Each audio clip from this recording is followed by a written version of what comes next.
Olá, queridos amigos, sejam todos muito bem-vindos a esse espaço virtual do Centro Espírita Irmã Rosa. Eu me chamo Simone Barros, sou tarefeira da casa e dou especialmente boas-vindas a cada um de vocês, que sempre nos acompanham ou que escolheram estar conosco aqui pela primeira vez. Nos dias de sextas-feiras, nós estudamos o Evangelho segundo o Espiritismo. Hoje quem trará o estudo para nós é o nosso companheiro e amigo Breno Fialho, também trabalhador do CEIR. Breno falará para nós sobre o capítulo 16, no seu item 7, que se intitula Utilidade Providencial da Riqueza, Provas da Riqueza e da Miséria. Mas antes de passarmos a palavra para o Breno, vamos fazer a nossa leitura inicial e a nossa prece. A leitura de hoje está no livro Mais Luz, Psicografia de Chico Xavier, ditado pelo Espírito Batuíra, na lição que se intitula União de Vistas. Batuíra nos diz: nunca perder a nossa comunhão de vistas, a nossa integração recíproca nos ideais superiores. Toda vez que a sombra nos ameace de perto ou de longe, recordemos a importância do trabalho em nossas mãos e esqueçamo-nos, por amor da obra que pertence ao Cristo e não a nós. Que o Senhor, meus filhos, nos auxilie a misturar amor e firmeza, brandura e austeridade, para que os nossos tesouros afetivos não se percam e para que os nossos talentos de força não faleçam à míngua de esperança ou de paz. Caminhemos, semeando os bens que o Senhor nos enriquece à senda e que Ele nos envolva constantemente em seu amparo. Vamos orar, meus irmãos. Querido mestre e amigo, amados trabalhadores dessa casa querida, rogamos nesse momento o amparo e proteção necessário para o início desse estudo, que possa em cada lar ser instaurado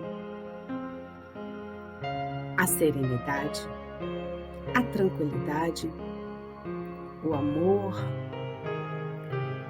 e que cada coração conosco aqui congregado possa nesse instante receber as bênçãos que são inúmeras e que caem em nossas vidas diuturnamente. Que possamos ser amparados e protegidos e que tenhamos olhos e ouvidos de ver.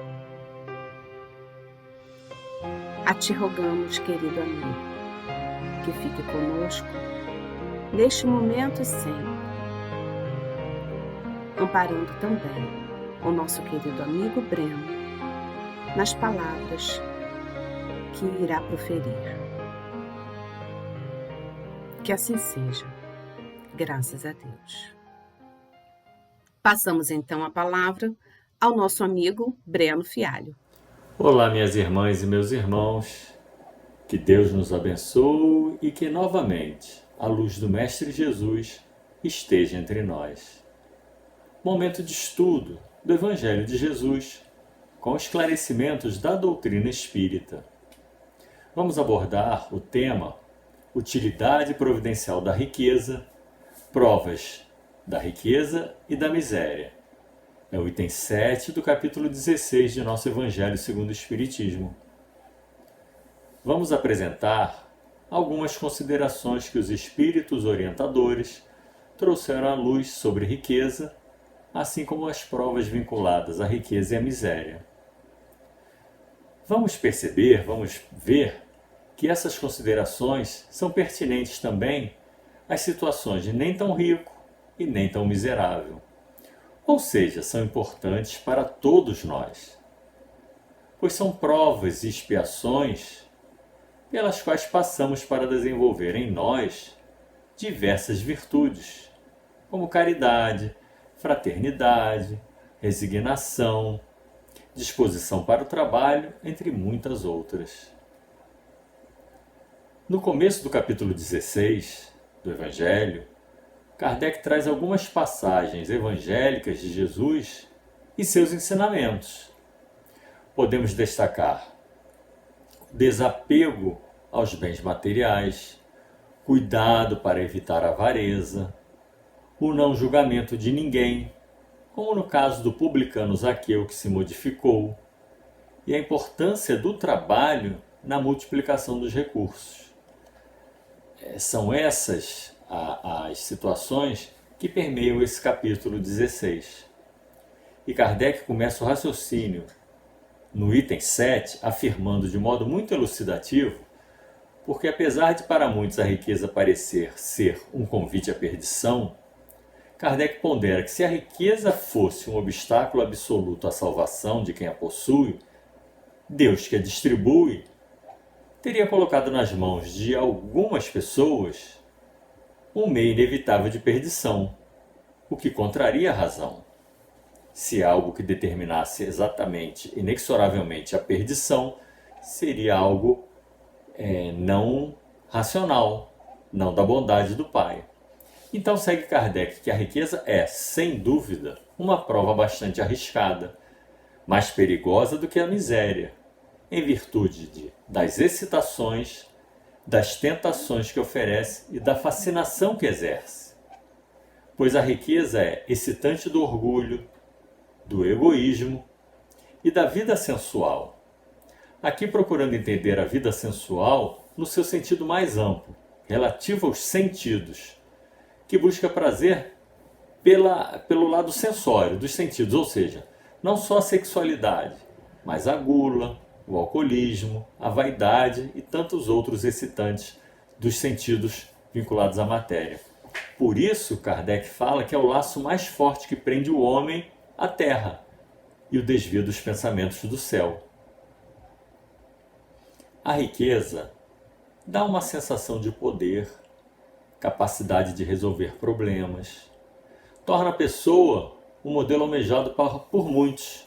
Em nossa sociedade, aquele que dispõe do poder ou de recursos, que é capaz de comprar mais coisas, ter mais bens, se apresentar cada dia com uma roupa diferente, se torna um modelo em que muitos aspiram a se tornar semelhante a esse tipo da pessoa que se apresenta assim. Mas bem sabemos que os que se apresentam assim, aqueles que são ricos, em maneira nenhuma têm a garantia da felicidade, e às vezes a riqueza é capaz de trazer até muito mais aflição. Como esclarece Instruções dos Espíritos, item 20 do capítulo 5 do nosso Evangelho, muito conhecido, a felicidade não é deste mundo. Diz assim: de fato, nem a fortuna, nem o poder, nem mesmo a juventude em flor são condições suficientes para a felicidade. E fala mais, nem mesmo juntas, fortuna, poder e juventude são capazes de trazer a felicidade. Pois nas classes privilegiadas há pessoas, e também de todas as idades, há pessoas que lamentam amargamente da condição de sua existência. Então não adianta necessariamente o poder, a juventude e a riqueza para a felicidade. Muitas vezes é até o oposto. Por outro lado, por mais que a riqueza dificulte o caminho, não significa que o torne impossível. Bem o vimos, não é uma condição absoluta de dificuldade. Então não significa que torne o caminho impossível, que não possa vir a ser até mesmo um meio de salvação, nas mãos daqueles que dela sabem fazer bom uso. Na passagem que está no início deste capítulo, quando Jesus é perguntado por um jovem o que deveria fazer para ter a vida eterna, o jovem já dizia: eu guardo os mandamentos, ajo com correção, e Jesus orienta ele a vender todos os bens para segui-lo, dar os recursos aos pobres e segui-lo. Mas de maneira nenhuma Jesus quis estabelecer como condição absoluta do reino dos céus o desfazer-se dos seus bens. Até porque se todos se desfizerem dos bens, não vai ter ninguém para comprar os bens. Então, isso era só uma maneira de mostrar que o amor possessivo aos bens terrenos é um obstáculo à salvação. Então não é de maneira nenhuma para falar, tem que viver na pobreza para entrar no reino dos céus, para ter as bem-aventuranças. Não. Os recursos também podem ser geradores de muitos benefícios. E os espíritas, cientes e a todo instante em contato com o lema fora da caridade não há salvação, preocupados em desenvolver virtudes, temos a questão 893 do Livro dos Espíritos. A pergunta é: qual a mais meritória de todas as virtudes? Temos muitas virtudes a desenvolver. Poderíamos citar aqui uma lista infindável. Vamos citar algumas virtudes que temos que ter o esforço para desenvolver em nós: tolerância, paciência, respeito, benevolência, desapego, simpatia, empatia, fraternidade, entre outros. Não é para buscarmos no outro e falar, fulano, está faltando isso em você, não. Para buscarmos em nós e ver como podemos desenvolver, ter em nós um pouco de alguma dessas virtudes, entre outras. E, principalmente, humildade e caridade, que englobam muitas dessas virtudes citadas. Humildade e caridade estão acima, são feitas de muitas das virtudes. E a nossa doutrina espírita fala muito em procurar desenvolver termos em nós gestos de humildade, exercitar a espera, exercitar chegar e ficar no pior lugar, a caridade de dividir com o outro, de dedicar o tempo, principalmente por elas serem opostas ao orgulho e ao egoísmo que a nossa doutrina espírita ensina tanto que devemos combater. Bom, então vamos lá, acabamos que citamos tantas e não respondemos a pergunta, né? Qual a mais meritória de todas as virtudes? Os espíritos respondem assim: todas as virtudes têm seu mérito, porque indicam progresso no caminho do bem. Se estamos aqui para nos desenvolver, e se desenvolvemos virtudes em nós, estamos já caminhando. Há virtude sempre que há resistência voluntária ao arrastamento das más tendências. Então, quando temos algo, uma vontade, um pensamento, algo que seria uma tendência negativa, se nós resistimos, há já desenvolvimento da virtude. Mas agora eles destacam a mais, de maior destaque, né? Mas a sublimidade da virtude, ou seja, a mais elevada, é o sacrifício do interesse pessoal pelo bem do seu próximo. Sacrifício do interesse pessoal pelo bem do seu próximo. Aqui não fala apenas o bem do próximo, fala o sacrifício do interesse pessoal. Porque muitas vezes as pessoas fazem o bem ao próximo, o que é muito louvável, mas por obrigação, porque tem mais, porque tem muita disponibilidade. Mas a mais sublime das virtudes é o sacrifício do interesse pessoal pelo bem do próximo. Sem segundas intenções, não é para aparecer, não é para ser julgado bonzinho. Sem segundas intenções. Sacrifício do interesse pessoal pelo bem do seu próximo, sem segundas intenções. A mais merecedora das virtudes nasce da mais desinteressada caridade. É uma resposta muito, muito bonita, que é um norte, que é o caminho que devemos seguir. Se relacionamos a riqueza como fonte de muitos males, se provoca tantas más paixões e tantos crimes, não é a ela que devemos culpar, e sim ao homem que dela abusa, como abusa de outros dons que Deus lhe dá. Acaba que muitas vezes usamos a força para subjugar, em vez de proteger, a inteligência para enganar, em vez de esclarecer, o conhecimento para controlar, em vez de desenvolver. Da mesma forma, podemos citar aqui como exemplo, sucede com algumas invenções. Por exemplo, os meios de transporte, avião, automóvel, navio, que transportam pessoas, produtos, encurtam distâncias, também são máquinas de guerra. Foram e são usadas para matar, para dominar, mostrar poderio. Outro exemplo são os meios de comunicação. Hoje, em nossas mãos, celulares conectados à internet, usados para fofoca, pensamentos maledicentes, destruir a imagem dos outros, espalhar notícias mentirosas, calúnias, excitando ódios. Talvez ainda estejamos no começo de saber usá-los com parcimônia. É pelo exercício, cuidado, observação, que vamos aprendendo a usar esses instrumentos. Então seriam os instrumentos, esses que citamos de exemplo, os meios de transporte e comunicação, seriam eles negativos ou quem faz uso deles para o mal? O mundo nosso ainda é de provas e expiações, então ainda conviveremos com essas situações. Em O Livro dos Espíritos, questão 132, qual o objetivo da encarnação dos espíritos? Vem a resposta. A lei de Deus lhes impõe a encarnação com o objetivo de fazê-los chegar à perfeição. Como numa escola, entramos no primário, primeiro, segundo ano, terceiro, e assim vamos até sairmos da escola e irmos para outro degrau de cursos de conhecimento, e assim vamos. O ano que é bem estudado, passamos adiante. O ano que é mal estudado, temos que repetir. Mas não é apenas para chegarmos à perfeição, ou agregando a isso, para chegarmos à perfeição, a encarnação também tem outro objetivo: dar ao espírito condições de cumprir sua parte na obra da criação. Deve executar as determinações de Deus, de modo que, concorrendo para a obra geral, ele próprio se adianta. Então, vão surgindo oportunidades de agregarmos o nosso valor, o nosso esforço, o nosso trabalho numa obra maior. Trabalhando, expandindo o nosso conhecimento, desenvolvendo os bons sentimentos, o espírito se desenvolve intelectualmente e moralmente. O correspondente no Evangelho é o item 25 do capítulo 4. A passagem dos espíritos pela vida corporal é necessária para que possam cumprir, por meio de ações materiais, os planos cuja execução Deus lhes confiou. A atividade que estão obrigados a desempenhar ajuda ao desenvolvimento de sua inteligência. Por isso a importância do trabalho. Kardec segue nesse nosso item de estudo hoje com o seguinte: o homem tem por missão trabalhar para o melhoramento material da Terra.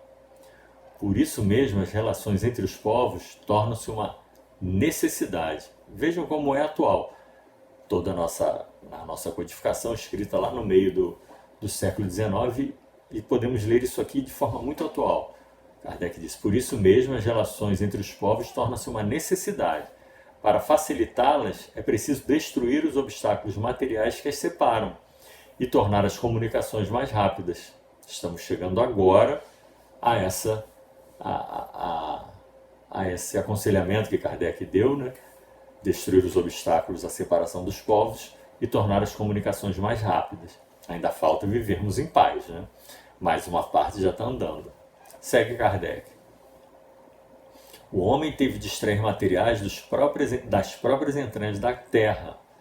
Procurou na ciência os meios de executá-los mais seguro e rapidamente. Ou seja, passo a passo o desenvolvimento da inteligência. A necessidade fez com que criasse a riqueza. Assim como ela, a necessidade o fez descobrir a ciência. Desde a ciência mais rudimentar, experimental, muito mais simples de tempos pretéritos, e ao longo do tempo a ciência vai se desenvolvendo e vai nos trazendo ferramentas importantíssimas para a sobrevivência, para a longevidade, para a qualidade de vida. A atividade exigida para esses mesmos trabalhos aumenta e desenvolve a inteligência. Essa inteligência que ele, a princípio, concentra na satisfação das necessidades materiais, o ajudará mais tarde a compreender as grandes verdades morais. Então nós ainda estamos num patamar de busca de conhecimento, mas para ainda a satisfação das necessidades materiais. Mas em breve vamos conhecendo as verdades morais e vendo a necessidade cada vez mais do desenvolvimento das virtudes e da convivência de forma fraterna com o próximo. Sem a riqueza, que é o principal meio de realização das necessidades do homem, não haveria grandes trabalhos, nem atividades, nem estímulos, nem pesquisas. É com razão que ela é considerada um elemento de progresso. Então a riqueza no nosso estágio evolutivo, ela é um elemento do progresso pelo estímulo que ela traz à pesquisa, ao trabalho e ao desenvolvimento mesmo material da sociedade. Se ela não é um elemento direto do progresso moral, ou seja, se a riqueza não é um elemento primário de progresso moral, sem contestação é um elemento de progresso intelectual. E podemos trazer do nosso próprio Evangelho algumas mensagens para enriquecer ou para tocar. Por exemplo, esta primeira que eu trago é para a prova da riqueza. Então, a instrução do Espírito Lacordaire é o item 11 do capítulo 7. A humildade é uma virtude muito esquecida entre vós, e os grandes exemplos que dela vos têm sido dados são pouco seguidos. Será que podeis, sem a humildade, ser caridosos para com o vosso próximo? Não, pois a humildade iguala os homens. Mostra-lhes que são irmãos, que devem se ajudar mutuamente e os conduz ao bem. Então, o Lacordaire aqui, o Espírito Lacordaire, nos garante que para fazermos a caridade, devemos olhar o próximo de maneira igual, como irmão. Então, como vimos que a riqueza é um excitante do orgulho, pode, em alguns casos, dificultar o desenvolvimento da humildade. Pode ser que muitos ricos façam a caridade, mas é aquela caridade, às vezes, para aparecer, a caridade que não me custou nada, porque nós vimos que a mais sublime das virtudes, que ainda é um modelo para nós, é sacrifício pessoal pelo bem do próximo. Mas, claro, fazer a caridade, mesmo que não nos sacrifique, está aliviando o sofrimento dos outros, mas não desenvolve em nós ainda a verdadeira caridade. Então, esse olhar de igualdade é importante para fazermos o bem como se fosse para nós mesmos. É o olhar horizontal, vamos dizer, o outro é o mesmo que eu, e não o olhar de cima para baixo, daquele que se acha mais poderoso, de que se acha realmente eu sou rico e o outro é pobre, eu posso então dar uma ajudinha a ele. Não é isso. É aquele olhar de igualdade. Se hoje eu estou numa posição melhor, mas eu vejo de modo igual àquele e o ajudo. Uma instrução relacionada à prova da miséria, trouxemos aqui no item 7 do capítulo 5.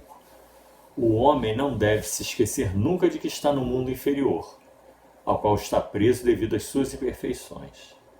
A cada contrariedade ou sofrimento da vida, deve dizer de si para si mesmo que se tivesse no mundo mais avançado, isso não aconteceria, e que depende dele não retornar a este mundo trabalhando para a sua melhoria. Então aqui traz a necessidade do trabalho para a própria melhoria e um pouco da resignação para não ficar reclamando da condição em que está. Não devemos esquecer que a reencarnação é uma oportunidade bendita de vivenciar determinada experiência. A reencarnação é uma oportunidade de experienciar, seja em prova, em expiação e como chance de desenvolvimento de virtudes. Por isso devemos valorizar muito essa oportunidade, não devemos maldizer, desperdiçar. É uma oportunidade bendita e nós devemos cuidar bem do corpo e do espírito. Do corpo com bom alimento, com atividade física regular, assim orientam os médicos. Bom alimento para o espírito, uma religião que incentiva o amor ao próximo, as boas leituras, convivências saudáveis e trabalho, tanto para o sustento quanto para o auxílio do próximo. Tanto para o sustento próprio quanto o auxílio do próximo. Muitos irmãos nossos, espíritos adiantados, mais adiantados, encontram-se em oportunidade redentora de desenvolvimento da virtude da humildade, já que falamos em humildade aqui. Tem muitos irmãos nossos que já são mais adiantados do que nós, em oportunidade de desenvolvimento, de firmar a humildade, por escolha própria. Eles estão em posições sociais consideradas inferiores, trabalhadores simples, mas capazes de gentilezas e dedicação ao próximo sem tamanho. Como nos narra o Espírito Irmã Rosália no item 9 do capítulo 13 do nosso Evangelho. Um pequenino parágrafo que ela nos traz, que é belíssimo. Reencontrei na vida espiritual um dos pobres de vossa terra a quem pude por felicidade ajudar algumas vezes, e a quem me cabe agora implorar por minha vez. Então veja como é bonita essa mensagem e como nos abre a mente a reflexões. Ela era uma religiosa, trabalhava na caridade. Ela fala: encontrei na vida espiritual um dos pobres de vossa terra, quem pude ajudar por felicidade. Ajudou algumas vezes. E agora ela está recebendo auxílio dele no plano espiritual. Mais uma instrução dos espíritos pertinente aqui é o item 20 do capítulo 5. Aqui na Terra, qualquer que seja a posição da criatura, cada um tem sua parte de trabalho e de miséria, sua cota de sofrimentos e de decepções. Devido a isso, é fácil chegar à conclusão de que a Terra é um lugar de provas e expiações. E saber disso, ter esse conhecimento, nos diminui a revolta. E isso, aliado à fé no futuro, na certeza de que à medida que nos desenvolvemos, passamos para experiências mais agradáveis, isso nos sustenta nas dificuldades do momento, nas dificuldades pelas quais passamos. Saber que dificuldades são naturais, que o mundo é de provas e expiações, o mal ainda prevalece, mas que de acordo com a minha resignação diante das dificuldades, ou do bem que eu vá fazendo ao próximo, desenvolvendo as virtudes, eu vou abrindo caminho para experiências mais agradáveis em outras oportunidades. E isso então nos sustenta diante das dificuldades.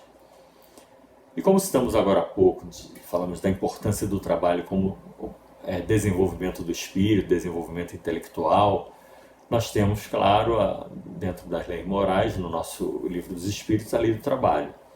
Trouxemos aqui as questões 674 e 675. Que o trabalho é uma lei natural, por isso mesmo é uma necessidade. E a civilização obriga o homem a trabalhar mais, porque aumenta suas necessidades e prazeres. Há cerca de 20 e poucos anos, ninguém tinha televisão por assinatura, ninguém tinha celular, os aparelhos eletrodomésticos eram em menor quantidade, então não tínhamos tantas contas a pagar, a conta de luz era menor, não só por se estacar ou não, mas era menos aparelhos ligados na eletricidade, não se pagava pela televisão, não se pagava pelo telefone celular, porque não existiam. Então, o desenvolvimento da civilização faz o homem trabalhar mais, porque aumenta as necessidades e prazeres. E o espírito e o corpo trabalham.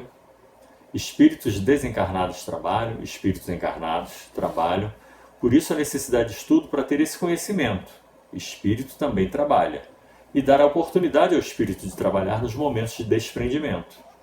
O espírito que se esclarece procura dominar suas más tendências e aproveitar as oportunidades de trabalho.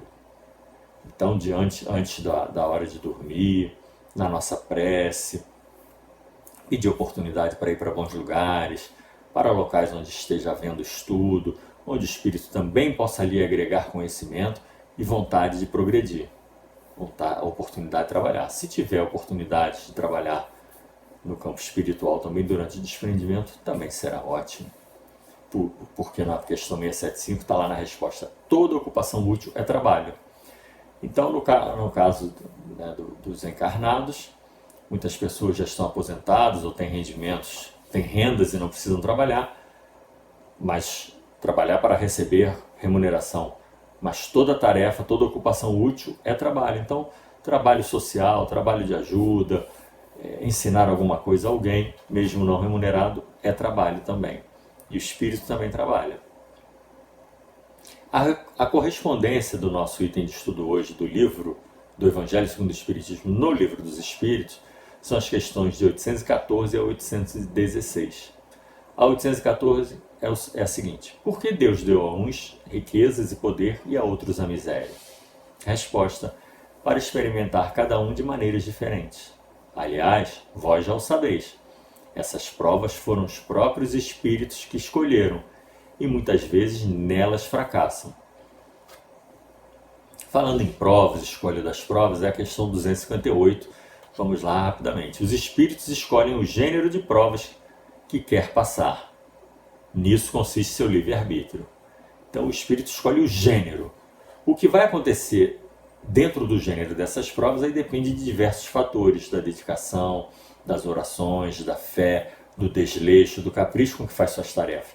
Mas o gênero é o espírito que escolhe. Ao dar ao espírito a liberdade de escolha, deixa-lhe toda a responsabilidade de seus atos, e de suas consequências. Nada impede seu futuro. O caminho do bem está à frente dele, assim como o do mal.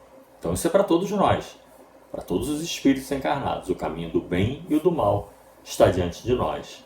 Às vezes, durante o dia, a cada dia, as decisões são pequeninas, de tratar bem ou não, ser educado ou não, dar atenção ou não a alguém. E de vez em quando surgem situações mais importantes no nosso caminho do bem e do mal que podem comprometer mais seriamente. Mas segue, mas se o espírito fracassa, resta-lhe uma consolação, nem tudo está acabado. Deus, em sua bondade, deixa-o livre para recomeçar, reparando o mal que fez. Voltando à nossa sequência, depois da 814 e 815. Qual das duas provas é a mais terrível para o homem, a miséria ou a riqueza? Tanto uma como outra. A miséria provoca lamentação contra a providência. A riqueza estimula todos os excessos. Então, os cuidados que deve ter aquele que está na dificuldade, ficar reclamando, maldizendo ao pai, lamentando muito. E aquele que tem os recursos, a riqueza, já vimos que estimula, é um estímulo dos excessos, do orgulho, do egoísmo. 816. Se o rico tem mais tentações, não tem também mais meios de fazer o bem? Resposta. É justamente o que nem sempre o faz. Torna-se um egoísta, orgulhoso, insaciável. Suas necessidades aumentam com a riqueza e ele acredita nunca ter o suficiente. Por isso dissemos que a riqueza pode, muitas vezes, ser uma fonte de aflição. Sempre quer mais para fazer a manutenção de tudo que tem que ter mais, tem que ter mais. Neste mundo, aí Kardec faz a seguinte observação nessa resposta. Neste mundo, tanto as posições de destaque quanto a autoridade sobre seus semelhantes são provas tão arriscadas e difíceis para o espírito quanto a miséria. Deus experimenta o pobre pela resignação e o rico pelo uso que faz de seus bens e de seu poder. A riqueza e o poder despertam todas as paixões que nos ligam à matéria e nos afastam da perfeição espiritual. Esse é o cuidado que se deve ter. Aquele que tem a disponibilidade, a riqueza, tem que ter cuidado para o orgulho não cegar e as paixões tomarem conta, afastando do cuidado espiritual, porque todos nós somos espíritos, sejamos ricos ou pobres, ou no meio, diversas posições no meio da riqueza e da pobreza, somos todos seres espirituais. Por isso que devemos ter cuidado, mesmo não sendo os ricos da sociedade, estamos inseridos numa sociedade consumista. Há que se manter vigilante, porque às vezes a gente acha, só o rico que pode cair, o rico que fica orgulhoso, egoísta, investindo muito tempo em se afastando das coisas espirituais, mas nós estamos numa sociedade consumista. Se não tivermos cuidado, vamos perder tempo, vamos nos desviar do bom caminho. E por causa disso, Jesus afirmou que é difícil o rico entrar no reino dos céus. Uma mensagem muito interessante, uma instrução do Espírito muito interessante é do Fenelon, no item 13 desse nosso capítulo 16. Ele nos diz que a beneficência é apenas um dos meios de empregar a riqueza. Isso é muito importante. Às vezes as pessoas falam, o rico tem que dividir, o rico tem que dar, o rico tem que doar. Mas o Fenelon aqui não fala só em distribuir, ele faz uma defesa do trabalho. Diz ele, eis a missão das grandes fortunas, gerar trabalho de toda espécie e executá-los. E ainda que dessa atividade resulte o legítimo ganho em favor dos que assim a empregam, o bem não deixaria de existir, pois o trabalho desenvolve a inteligência e eleva a dignidade do homem, permitindo-lhe dizer com satisfação que ganha o pão que alimenta. Então, essas grandes corporações, esses grupos ricos, que muitas vezes as pessoas acham que tem que dividir tudo, não é bem assim. Eles estão também gerando trabalho e dignidade às pessoas que ali vão diariamente desenvolver, doar seu tempo, seu trabalho em troca do salário, para ter a dignidade de dizer que ganhou pão com seu próprio esforço. Encaminhando então nosso encerramento, capítulo 17, item 8. Afastai de vossos corações o sentimento do orgulho, da vaidade, do amor próprio, que sempre desvalorizam as mais belas qualidades. Mais vale poucas virtudes com modéstia do que muitas com orgulho. E como o Espiritismo destaca a importância da caridade, a ajuda ao próximo, e repetimos tanto fora da caridade nossa salvação, trazemos o Espírito João, item 16, capítulo 13. E todos vós que podeis produzir, dai. Todos vós podeis dar, qualquer que seja a vossa condição, tendes alguma coisa que podeis dividir. Sejam recursos, o supérfluo, o óbolo da viúva, o tempo, o trabalho, a presença, o sorriso, a esperança, uma palavra amiga, a fé em dias melhores. Algo nós temos a oferecer àquele que está em situação mais delicada, seja de sofrimento material ou moral. Busquemos então essa oportunidade para gerar o amor em nós, em benefício de alguém. E era isso por hoje. Mais uma vez, obrigado. Espero ter sido claro, que esse estudo possa reverberar em cada um de nós. E agora vamos fazer a nossa prece agradecendo a Deus a oportunidade. Bondoso Pai, Mestre Jesus, mais uma vez agradecemos a oportunidade do estudo, de vivenciarmos as lições, relembrarmos, de colocarmos para dentro de nós as orientações do Evangelho segundo o Espiritismo, dos irmãos orientadores, para nos tornarmos melhores, um pouquinho a cada dia, um estudo aqui, um estudo acolá, e vamos firmando em nós a boa conduta e o desenvolvimento das virtudes, como falado hoje. Agradecemos e não pedimos apenas por nós, pelos nossos familiares e amigos. Queremos rogar por toda a humanidade, a saúde, a paciência e, neste momento, principalmente a tolerância. Não somos iguais, não podemos pensar todos da mesma forma. Que as diferenças sejam respeitadas, que a harmonia da convivência seja a tônica de cada um de nós. E assim o mundo passa a ser mais pacífico, um lugar melhor para todos vivenciarmos. E que esta nossa oração neste momento encontre-se entrecruze com outras mundo afora, formando laços de luz em torno do nosso planeta, envolvendo irmãos nossos que ainda não são tão pacíficos, mas que possam sentir a vontade de se tornarem pacíficos e tolerantes. Graças a Deus, meu Pai, muita luz, muitas bênçãos, muita saúde e muita paz aos nossos irmãos. Assim seja.